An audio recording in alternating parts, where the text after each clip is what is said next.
In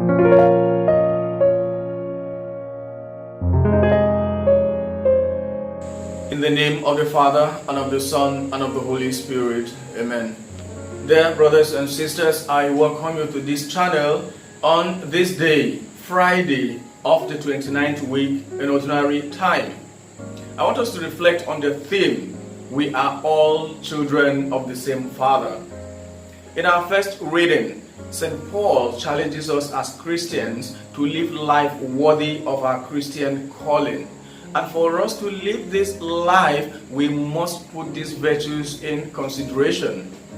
Lowliness and meekness, patience and forbearing, unity of the Spirit, and peace. Every Christian must cultivate these virtues and diffuse them in the Christian community and in our world at large.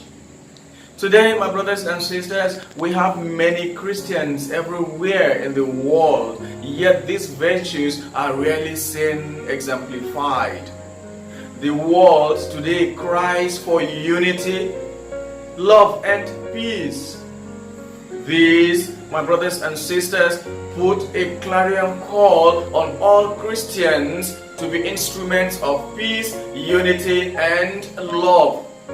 It is only when we do this we can say that we are living a life worthy of our Christian calling.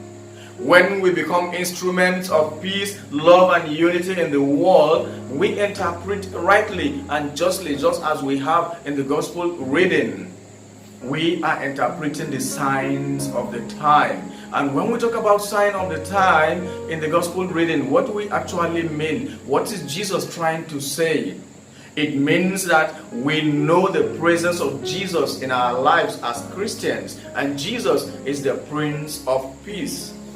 Dear brothers and sisters, as Christians, the children of the same Father, the children of one God, can we say that we are living a life worthy of our calling, worthy of our vocation?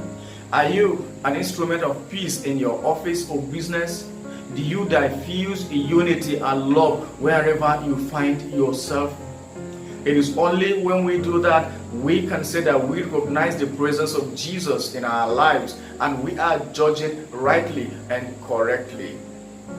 We pray that as we go out for our daily activities and business, we will recognize the presence of Jesus in our lives, and we as Christians, we live lives worthy of our Christian calling, diffusing peace, love, and unity in the world through Christ our Lord.